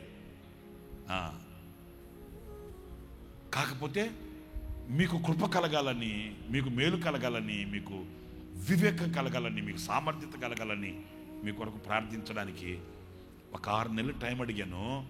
6 నెలలు టైం అయిపోయింది. నేను ప్రభు దగ్గరికి వెళ్ళిపోవాలి. నేను ఎందుకు ఇప్పుడు ఈ మాట మీకు జ్ఞాపకం చేస్తున్నానంటే, పరిశుద్ధాత్ముడు మనల్ని నడిపించి ఆ మార్గాన్ని మనం గుర్తించి ఆ మార్గంలో సంతోషించగలగాలి. మన పితరులు మనకు వేసిన బాటిది, మన పితరులు మన ఎదుటి చూపించిన క్రియారూపకం ఇది. ఏదో కన్నీళ్లు పెట్టి పెడబొబ్బులు పెట్టి అయ్యో నేను లోకాన్ని విడిచిపెట్టేస్తున్నాను, నేను లోకంలో నేను ఏం అది ఇది అని కాకుండా పరిశుద్ధాత్ముడు వాళ్ళని నడిపించే మార్గంలో హ్యాపీ, సంతోషంగా. ఇంకొక చిన్న మాట కూడా నేను జ్ఞాపకం చేస్తాను. దైవజనుడైన మోషేతో ప్రభు ఒక మాట చెప్పాడు. మోషే, ఇదిగో నువ్వు చూస్తున్నావే, అదొక పాలు తేనెలు ప్రవహించు దేశం, నెబో పర్వతం మీద మేము కూడా వెళ్ళి చాలాసార్లు చూసామండి. ఆ పర్వతం ఎక్కించి ప్రభు చెప్పాడు, అదిగో ఆ కనబడుతుంది పాలు తేనెలు ప్రవహించు దేశం, నువ్వు వెళ్ళవు. హలో వింటున్నారా? నువ్వు వెళ్ళవు. ఎట్లా ఉంటుందండి మీరు చెప్పండి? ఇంకొకరైతే ఎట్లా అయిపోతారండి? మోషేతో ప్రభు అను, నువ్వు వెళ్ళవు, నువ్వు చూస్తావే కానీ నువ్వు వెళ్ళవు. సరే కానీ ఓ పని చేయి, మీ వాళ్ళందరినీ ఇశ్రాయేలీయులందరినీ పోగేసి ఒక కొత్త పాట ఒకటి రాసి వాళ్ళకి నేర్పించు, జ్ఞాపకార్థం వాళ్ళకి నేర్పించు. నాకు నేను షాక్ అయిన అనుభవం ఏంటంటే, మోషే అలాగే వెళ్ళి ఒక పాట రాసి ఇశ్రాయేలీయులందరూ పోగేసి వాళ్ళకు ఒక కొత్త పాట నేర్పించాడంట. మనకు అసలు పాత పాటనే వస్తుంది ఆ పరిస్థితుల్లో, కొత్త పాట వద్దులే మనకు అలా చెప్పేసి. ఏమనుకోద్దు, ఇట్లా అంటున్నానని ప్లీజ్ దయచేసి మరోలా భావించొద్దు. వచ్చే వారం ఈ రోజుకు నువ్వు ఉండవని చెప్పారనుకో,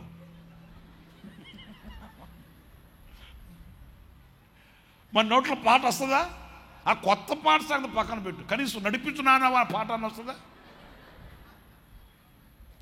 కొత్త పాటలు వద్దు, చిన్నప్పటి నుంచి ఉంటున్న పాట నడిపించున్నానో పాడమన్నా, ఇది పాటలు పాడే టైమా? ఇది పాటలు పాడే సమయమా? నీకు ఎట్లా అనిపిస్తుంది? నీకు కనికరం లేరాడా అంటారు కదండి. కానీ మోషే అలా కాదండి. నేను ఈ చరిత్రలన్నీ ఎందుకు జ్ఞాపకం చేస్తున్నానంటే, పరిశుద్ధాత్ముడు నడిపించే మార్గం ఒకటి ఉంది. ఆ మార్గంలో శ్రమ కష్టం అనుకోకుండా నడిపించబడితేనే అదిగో ఆయన నీ కొరకు సియోనును స్థాపించి ఉన్నాడంట. హల్లెలూయా, చెప్పండి గట్టిగా, హల్లెలూయా, హల్లెలూయా. మరి ఆ సియోనును స్థాపించి ఉన్న దేవుడు ఆ సియోను కొరకై నిన్ను స్థాపిస్తానని చెప్తున్నాడు ఆయన. ఆమేన్, హల్లెలూయా. నేను నిన్ను స్థాపిస్తాను, పెళ్ళగింపక నిన్ను నాటుతాను, నేను స్థాపించాను. నిజమే, ఆయన స్థాపించినవి ఏవి కూడా నిరర్ధకం కావు. చిన్న మాట ఏంటంటే, సౌలు ఎంత కీడు చేస్తున్నా కూడా, నేను ఆఖరికి చెప్తున్నా ఈ మాట, సౌలు ఎంత కీడు చేస్తున్నా దావీదు మేలే చేస్తున్నాడు. సౌలు ఎంత హాని చేస్తున్నాడంటే, కత్తి పట్టుకుని కసాయివాడు కన్నెర చేసి తిరుగుతున్నాడు. దావీదుకి ఎంత శక్తి ఉన్నా, ఎంత బలం ఉన్నా, ఒక మాట నాకు సమాధానం చెప్పండి. దావీదు సౌలుని చంపేయాలంటే సౌలు అంత పెద్ద పనా? మీరు చెప్పండి. దావీదు సౌలుని చంపేయాలి, వేసేద్దామండి, తలనొప్పి అయిపోయింది, తలపోటు అయిపోయింది, ఒక్కరోజు కనుక వేసేస్తామంటే ప్రశాంతంగా బ్రతకచ్చు అనుకుంటే, సౌలుని చంపడం దావీదుకు పెద్ద పనా? గొలియాతును దేంతో చంపాడు? సింహాన్ని ఎలా చీల్చాడు? ఎలుగుబంటిని ఎలా చీల్చాడు? మరి సౌలు ఎంత అంటే, తనకు సామర్థ్యత ఉన్నా, తనకు అవకాశం ఉన్నా, తనకు హక్కు ఉన్నా, తన కష్టం అనుభవిస్తున్నా, ఎప్పుడు దావీదు అలాగా సౌలు మీద విరుచుకుపడ్డవాడు కాదు. ఒకరోజు ఎందుకో సౌలుకి పశ్చాత్తాపం వచ్చింది. దావీదుతో అంటాడు, దావీదు నేను ఎంత కీడు చేస్తున్నాను, నాకు మేలే చేస్తున్నావు నువ్వు. అసలు నీ బుద్ధి చూస్తుంటే నాకు ఆశ్చర్యం అనిపిస్తుంది. హాని చేయవలసిన వాడివి నాకు మేలు చేస్తున్నావేంటయ్యా అని సౌలు అంటాడు దావీదుని. మీరు సమూయేలు రాసిన మొదటి గ్రంథం 24వ అధ్యాయం 20వ వాక్యం చూడండి. సమూయేలు రాసిన మొదటి గ్రంథం 24:20. నిశ్చయముగా నీవు రాజువగుదువనియు ఇశ్రాయేలీయుల రాజ్యము నీకు స్థిరపరచబడుననియు నాకు తెలియను. ఎవరికి తెలియను? ఎవరన్నా అంటారండి ఆ మాట? వింటున్నారా? నిశ్చయముగా ఇశ్రాయేలీయుల రాజ్యము నీకు ఆయన స్థాపిస్తాడు, నీ కొరకు స్థాపించాడు. స్తోత్రం కలుగు గాక. హల్లెలూయా. నిశ్చయముగా ఆయన నిన్ను రాజుగా స్థాపించాడు. హల్లెలూయా. ఎవరు కాదనలేడు, ఎవరు అడ్డుపడలేరు, ఎవరు దారిని ఆటంకపరచలేరు. ఈ రాత్రి నేను మీతో చెప్పేది దేవుని మాట కూడా ఏంటంటే, నేను మిమ్మును స్థాపిస్తాను. ఆయన స్థాపిస్తే ఎలా ఉంటుందని స్థాపించిన వాటిని చూస్తే, మొదట ఆయన భూమిని స్థాపించాడు, అది స్థిరంగా ఉందంట. ఆయన సింహాసనాన్ని స్థాపించాడు, అది తరతరములు ఉంటుందంట. ఆయన సియోనును స్థాపించాడు, ఆయన జనులు శ్రమనొందిన వారు దానిని ఆశ్రయిస్తారంట. దేవుడు తన కొరకు, తమ బిడ్డల కొరకు తమ రాజ్యాన్ని స్థిరపరిచాడు, స్థాపించాడు. ఆ రాజ్యంలోనికి వాళ్ళని తీసుకుని వెళ్ళాడు. దావీదుని రాజుగా చేశాడు. రాజరికంలో అతన్ని స్థిరపరిచి అతన్ని స్థాపించాడు. నిశ్చయముగా ఈ నెల మన దేవుడు మనల్ని స్థాపించునుగాక, మనల్ని స్థిరపరచునుగాక, ఆయన మనల్ని దీవించునుగాక. ఆయన చేత స్థాపించబడిన వారమై మనం స్థిరులమై వర్ధిల్లుదుముగాక. దేవుడి మాటలన్నీ మీ గుండెల్లో నా దేవుడు స్థిరపరిచి ఆశీర్వదించునుగాక. మరి ప్రార్థన చేద్దామా? ఈ వాగ్దానాన్ని నా జీవితంలో నెరవేర్చునైనా. నేను కదులుతున్నాను, నేను రెల్లులా అలా ఇలాగా ఊగిపోతున్నాను, స్థిరంగా నేను నీ కొరకు పత్రికగా సాక్షిగా ఉండలేకపోతున్నాను. నా అస్థిరమైన మనసుని స్థిరపరచు ప్రభువా అడగండి. అందరు లేచి నిలబడదాం. లేచి నిలబడి ఒక 5 నిమిషాలు, టైం అయింది, ఒక 5 నిమిషాలు మీరు మనసు విప్పి హృదయమార ప్రార్థన చేసుకోండి. ఏ పరిస్థితుల్లో నేను కదిపేస్తున్నాయి, నేను అలాగా చంచలమైన బుద్ధి కలిగిన వాళ్ళగా చేసేస్తున్నాయి. ప్రభువా నా మనసును స్థిరపరచు. నీవు భూమిని స్థిరపరిచావు, నీవు భూమిని స్థాపించావు, అది స్థిరంగా ఉంది. కానీ నేను అలా ఉండలేకపోతున్నానే, నేను అలాగ బ్రతకలేకపోతున్నానే, నేను అలాగ జీవించలేకపోతున్నానే. నా మనసు నన్ను వేధిస్తుందే, నా ఆలోచనలు నన్ను తొలిచివేస్తుందే, కుదుటిగా ఉండనివ్వట్లేదు, నిలకడగా నిలబడనివ్వట్లేదు. అలజడి పాలై అల్లాడిపోతున్నాను. స్థాపించు, స్థిరపరచు, ధైర్యపరచు, కృపనివ్వు, నన్ను బలపరచు. భూమిని స్థాపించిన వాడా నన్ను స్థాపించు నాయన. భూమిని స్థిరపరిచిన వాడా ఇదిగో నీ వాక్కు పంపు నాయన. నన్ను దర్శించావు, నీకు స్తోత్ర. ఇదిగో నీ మీద ఆనుకొని ఈ వాగ్దానాన్ని విశ్వసించి వెళుతున్నాను నాయనా. నీవు నన్ను స్థాపించుదువు గాక, నీవు నన్ను స్థాపించుదువు గాక. నా ప్రియమైన సహోదరులారా, మన పితరుల చరిత్రలో అనేక విషయాలు మనం తలపోసుకుంటూ వచ్చాం. ఆయన స్థాపించిన సింహాసనం దగ్గర వాళ్ళు న్యాయాన్ని పొందుకున్నారు, వాళ్ళకి న్యాయమే జరిగింది. ఇదిగో వాక్యాన్ని బట్టి నేను మీతో చెప్తున్నాను, ఏ విషయంలో నీకు అన్యాయం జరగదు. నా దేవుడు నీకు న్యాయమే చేస్తాడు, నీకు న్యాయమే జరిగేటట్లు ఆజ్ఞాపిస్తాడు, నీకు మేలే కలిగేటట్లు సహాయం చేస్తాడు. ఏ విషయంలో ఒకవేళ నీవు కాస్త చేదుగా అనుకుంటున్నావో, ఏది ఇబ్బందిగా అనుకుంటున్నావో, ఏది శ్రమగా అనుకుంటున్నావో, ఏదో దేవుడు నన్ను విడిచిపెట్టాడని అనుకుంటున్నావో, కానే కాదు. మేలు కొరకే నీకు జరుగుతుంది, న్యాయమే నీకు జరుగుతుంది, ప్రతిఫలమే నీకు వస్తుంది. నా దేవుడు ఎప్పటికీ కూడా నిన్ను విడిచిపెట్టే దేవుడు కాదు. ఎన్నడూ ఆయన నీకు దూరంగా వెళ్ళేవాడు కాదు. ఎప్పుడు అన్యాయం జరుగుతుంటే చూస్తుండేవాడు కాదు. ఆయన నీకు న్యాయమే చేస్తాడు. ఒక అన్యాయమైనటువంటి మూర్ఖుడైనటువంటి న్యాయాధిపతి న్యాయం చేస్తాడే, మరి దేవుడు నీకెందుకు అన్యాయం చేస్తాడు? నీ కొరకు, మన కొరకు ఆయన సింహాసనాన్ని స్థాపించి ఉన్నాడంటే, సింహాసనాన్ని స్థాపించి ఉన్నాడు. శ్రమ కలుగుతుందా? ఇబ్బంది కలుగుతుందా? కన్నీళ్లు కలుగుతున్నాయా? నా ప్రియమైన సహోదరులారా, దేవుని వాక్యం అంటుంది, ఇదిగో నీ కొరకు ఆయన సియోనును స్థాపించి ఉన్నాడు. సియోనును స్థాపించి ఉన్నాడు. పరిశుద్ధాత్ముడు వస్తాడు, నీ నడుము కట్టి తీసుకుని వెళ్తాడు. పరిశుద్ధాత్ముడితో నీవు నడవాలి. పరిశుద్ధాత్ముని అడుగు జాడల్లో ఉండాలి. పరిశుద్ధాత్ముడు నీకు నడిపించే ఆ ఉన్నతమైన పవిత్రమైన మార్గంలో అప్పగించుకొని నడువు. అప్పగించుకో ప్రభువుకి. పరిశుద్ధాత్ముడా నన్ను వశపరుచుకో. పరిశుద్ధాత్ముడా నన్ను నీ స్వాధీనపరచుకో. పరిశుద్ధాత్ముడా నా మీదకి దిగిరా. శక్తితో నన్ను నింపు. నా చేతిని పట్టుకొని నడిపించు.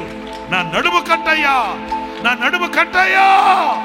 నా ఆలోచన కాదు, నా తలంపు కాదు, నా కోరిక కాదు, నీవు నన్ను నడిపించాలి. Thank you Lord, thank you Lord, thank you Lord. Hallelujah, hallelujah. స్తుతి, స్తుతి, స్తుతి. Thank you lord.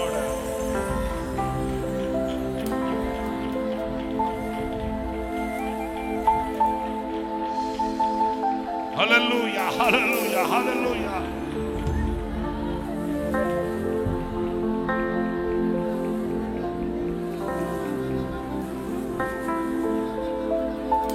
ఆయన సియోనును స్థాపించి ఉన్నాడు. ఆయన తన ప్రజలలో శ్రమనొందిన వారు దానిని ఆశ్రయిస్తారు. ప్రియులారా, ఈనాడు నీకు ఇరుకుగా ఉన్నది, రేపటి రోజు విశాలత కొరకే. ఈ రోజు నీకు కన్నీళ్లుగా ఉన్నది, రేపటి రోజు నాట్యం కొరకే. ఈ రోజు నీకు ఇబ్బందిగా ఉన్నది, రేపటి రోజు నువ్వు సాక్షిగా ప్రభు కొరకు బ్రతకడానికే నీ కొరకు సియోనును స్థాపించి ఉన్నాడు. ఉన్నత శిఖరాలలో నిలబెడతాడు.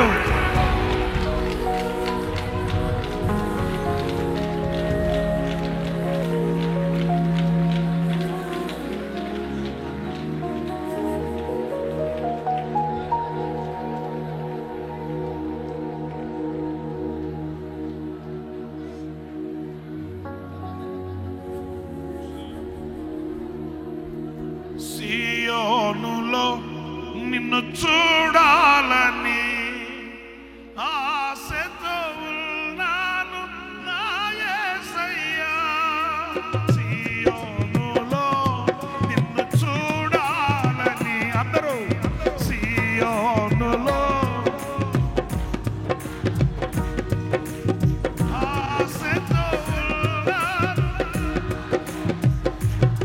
నీకే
చూడాలని సియోనులో నిన్ను చూడాలని ఆశతో ఉన్నా యేసయ్యా యేసయ్యా నీకే వందనం నీకే వందనం నీకే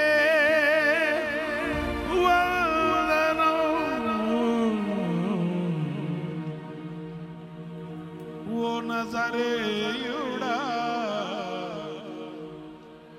నా యేసయ్యా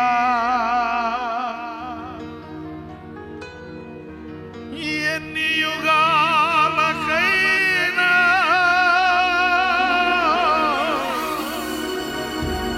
ఎన్ని యుగాలకైనా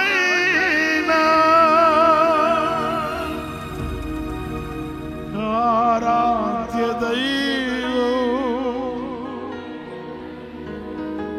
ఆరాధ్య దైవం నీవేనని నీవేనని నీవేనని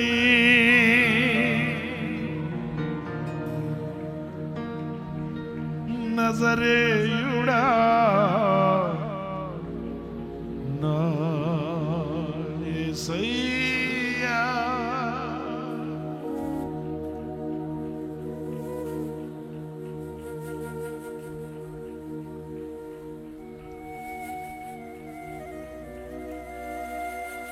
పడగొట్టక నేను నిన్ను స్థాపింతును, పెళ్ళగింపక నాటెదను, నేను మిమ్మును స్థాపింతును. చేతులెత్తుదాం, ప్రభుకు అప్పగించుకుందాం. మిమ్మల్ని అందరిని ఒక్కొక్కరిని ఆయన స్థాపించునుగాక, స్థిరపరచునుగాక, కోరుకొనుగాక, పెళ్ళగింపక నాటునుగాక, మీ బ్రతుకులను ఆయనే కట్టి లేపునుగాక. ప్రార్థన. పరిశుద్ధుడైన తండ్రి, ఆశ్చర్యకరుడానికి స్తోత్రాలు. గతించిన మొదటి నెలంతయు మీ కృపలో మమ్మల్ని దాచి భద్రపరిచి, ఈ 2వ నెల మొదటి దినం ఈ వాగ్దాన సందేశ కూడికలో సజీవులుగా మమ్మల్ని నిలిపారు. మా స్తుతులపై మీరు ఆసీనులై ఈ రాత్రి వాగ్దానపూర్వకంగా మీరు మాతో మాట్లాడారు. నేను మిమ్మల్ని స్థాపింతును అని మీరు సెలవిచ్చినందుకై నీకు స్తోత్రములు. మేము పడగొట్టబడక, పెళ్ళగింపబడక, స్థాపించబడి, నాటబడి, స్థిరపరచబడాలని మీరు ఉద్దేశించినందుకై నీకు స్తోత్రములు చెల్లిస్తున్నాను. మీరు స్థాపించిన వ్యక్తులు ఎలా ఉంటారో లేఖనములో నుండి అనేక విషయాలు మీరు మాతో ముచ్చటించారు. మీరు స్థాపించిన భూమి స్థిరంగా ఉన్నట్లుగానే మేము కూడా కదల్చబడక నిత్యము స్థిరంగా ఉండటానికి, ప్రతికూల పరిస్థితుల్లో కూడా మేము కదల్చబడక మీలో స్థిరులమై బ్రతకడానికి మీరు కృప చూపిస్తారని మాట్లాడినందుకు ఆయనకి స్తోత్రం. అట్టి కృప మా అందరికీ మీరు దయచేయమని ప్రార్థిస్తున్నాను. మీరు శాశ్వతంగా సింహాసనాన్ని స్థాపించి ఉన్నారు. మాకు న్యాయం చేయాలనే ఈ లోకములో ఉన్నటువంటి న్యాయవాదులు మాకు న్యాయం చేయలేరు ప్రభువా. సంపూర్ణంగా న్యాయం చేయగలిగినటువంటి మీరు మా కొరకై ఒక సింహాసనాన్ని స్థాపించినందుకై, అది శాశ్వతంగా ఉండేటట్లుగా మీరు చేసినందుకై మీ కృతజ్ఞతలు ప్రభువా. మాకు న్యాయం కావలసినప్పుడంతా మీ యొద్దకు రాగలడానికి మీరు సహాయం చేస్తున్నందుకు ఆయనకి స్తోత్రాలు చెల్లిస్తున్నాను. మీరు సియోనుని స్థాపించి ఉన్నారు. తమ జనుల్లో శ్రమ నొందిన వారు దాన్ని ఆశ్రయింతురని మీరు సెలవిచ్చారు. ఈ శ్రమలలో, శోధనలో, కన్నీళ్లలో, బాధలో, దుఃఖములో మీరు మా చేయి పట్టుకోనండి. పరిశుద్ధాత్మునికి మమ్మల్ని మేము అప్పగించుకుంటున్నాం.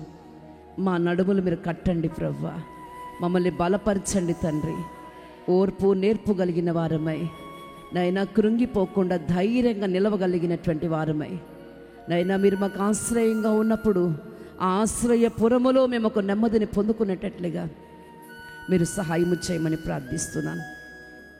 ఇశ్రాయేలుల రాజ్యమును దావీదు కొరకై మీరు స్థిరపరిచారు. నైనా మీరు మా కొరకు ఒక గొప్ప రాజ్యాన్ని స్థాపించినందుకు ఆయనకి స్తోత్రం. అందులో మమ్మల్ని స్థిరపరచబోతున్నందుకు ఆయనకి స్తోత్రం. మమ్మల్ని ఘనముగా ఉన్నత స్థాయిలో నిలబెట్టబోతున్నందుకు ఆయనకి స్తోత్రం. ఈ మాటల్ని మా హృదయంలో స్థిరపరచుకొని, ఈ మాటల చేత ధైర్యం పొందుకొని, ఈ వాగ్దానము చేత పట్టుకొని ముందు కొనసాగుటకు మీరు సహాయం చేయండి. ఇంకెన్నటికి కదలించబడకుండా, ఇంకెన్నటికి పడగొట్టబడకుండా, ఇంకెన్నటికి పెళ్ళగించబడకుండా మీలో స్థిరులమై నీ కొరకు సాక్షులుగా బ్రతకడానికి కృప చూపించమని ప్రార్థిస్తున్నాను. ఉదయకాల ఆరాధన మీరు ఆశీర్వాదకరంగా జరిగించండి. నీ సంధికి మేము సకాలమునకు వచ్చి మనోపూర్వకంగా నేను స్తుతించి, ఆరాధించి, పాడి, పొగడి మీ నామాన్ని గొప్ప చేయనట్లుగా మమ్మల్ని సిద్ధపరచమని ప్రార్థిస్తున్నాను. ఈ రాత్రి నీ సంధికి చేరిన ప్రతి బిడ్డను మీరు దీవించండి. మీ సన్నిధిలోని మేళ్ళు చేత తృప్తిపరచండి. తిరిగి వెళ్ళుచూ ఉండగా మీ కటాక్షము, కాపుదల, భద్రత, సన్నిధి తోడై ఉంచమని, నీ దాసుని ఇంకను మీరు బలపరిచి అభిషేకించి వాడుకోనమని, సమస్త ఘనత, మహిమ, ప్రభావముల్ని ఆరోపించుకుంటూ నజరేయుడని యేసు నామం అడుగుచున్నాను తండ్రి, ఆమేన్. మన ప్రభు అయిన యేసుక్రీస్తు కృప, తండ్రి అయిన దేవుని ప్రేమ, పరిశుద్ధాత్మనందుల అన్యోన్యమైన సహవాసం, సన్నిధి, సముఖం సకల కోటి పరిశుద్ధులకును, ఈ వాగ్దాన సందేశ కూడికలో పాలు పొందిన వారికి, లైవ్ ద్వారా ఈ మాటలు వినిన వారికి సదాకాలం తోడుగా ఉండి నడిపించునుగాక. Amen, amen, amen.